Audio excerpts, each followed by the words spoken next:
ಅಮೆರಿಕದ ಜೊತೆಗೆ ವ್ಯಾಪಾರ ಒಪ್ಪಂದದ ಕುರಿತು ಕೇಂದ್ರ ಸರ್ಕಾರದ ವಿರುದ್ಧ ಕಾಂಗ್ರೆಸ್ ನಾಯಕ ರಾಹುಲ್ ಗಾಂಧಿ ವಾಗ್ದಾಳಿ ನಡೆಸಿದ್ದಾರೆ.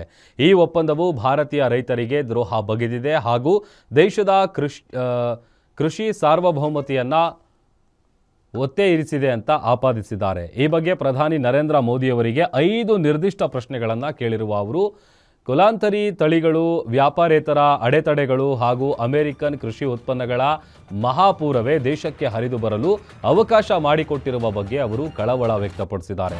ಅಮೆರಿಕ ವ್ಯಾಪಾರ ಒಪ್ಪಂದದ ಹೆಸರಿನಲ್ಲಿ ಭಾರತೀಯ ರೈತರಿಗೆ ದ್ರೋಹ ಬಗೆದಿರೋದಕ್ಕೆ ನಾವು ಸಾಕ್ಷಿಯಾಗಿದ್ದೇವೆ ಅಂತ ಎಕ್ಸ್ನಲ್ಲಿ ಪೋಸ್ಟ್ ಮಾಡಿರುವ ರಾಹುಲ್ ಗಾಂಧಿ 5 ಪ್ರಶ್ನೆಗಳನ್ನು ಕೇಂದ್ರ ಸರ್ಕಾರದ ಮುಂದಿಟ್ಟಿದ್ದಾರೆ.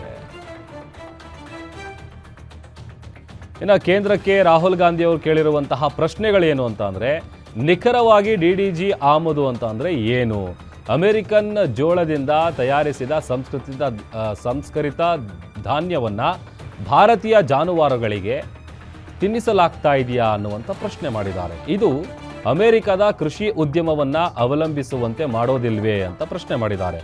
ಇನ್ನು ಕುಲಾಂತರಿ ಸೋಯಾಬೀನ್ನ ತೈಲದ ಆಮದಿಗೆ ನಾವು ಅನುಮತಿಯನ್ನು ನೀಡಿದಲ್ಲಿ ದೇಶಾದ್ಯಂತ ನಮ್ಮ ಸೋಯಾಬೀನ್ ಬೆಳೆಗಾರರ ಗತಿ ಏನಾಗಬೇಕು?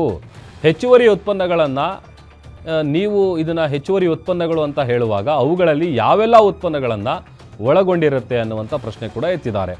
ಇನ್ನು ಕಾಲಾನಂತರ ಅಮೆರಿಕದಿಂದ ದ್ವಿದಳ ಧಾನ್ಯಗಳು ಮತ್ತಿತರ ಬೆಳೆಗಳನ್ನು ಆಮದು ಮಾಡಿಕೊಳ್ಳಲು ಒತ್ತಡವನ್ನು ಹೇರಿರುವುದರ ಸಂಕೇತ ಇದಾಗಿದೆಯಾ ಅಂತ ಕೂಡ ಪ್ರಶ್ನೆ ಮಾಡಿದ್ದಾರೆ. ಕುಲಾಂತರಿ ಬೆಳೆಗಳು ಸಂಗ್ರಹವನ್ನು ದುರ್ಬಲಗೊಳಿಸುವ ಕನಿಷ್ಠ ಬೆಂಬಲ ಬೆಲೆ ಮತ್ತು ಬೋನಸ್ಗಳ ಕುರಿತಾಗಿ ಭವಿಷ್ಯದಲ್ಲಿ ಮೃದು ಧೋರಣೆ ತಾಳೋದಕ್ಕೆ ಭಾರತವು ಒತ್ತಡವನ್ನು ಎದುರಿಸಲಿದೆಯಾ ಅಂತೇಳಿ ಈ 5 ಪ್ರಶ್ನೆಗಳನ್ನು ಕೇಂದ್ರ ಸರ್ಕಾರದ ಮುಂದಿಟ್ಟಿದ್ದಾರೆ ರಾಹುಲ್ ಗಾಂಧಿಯವರು.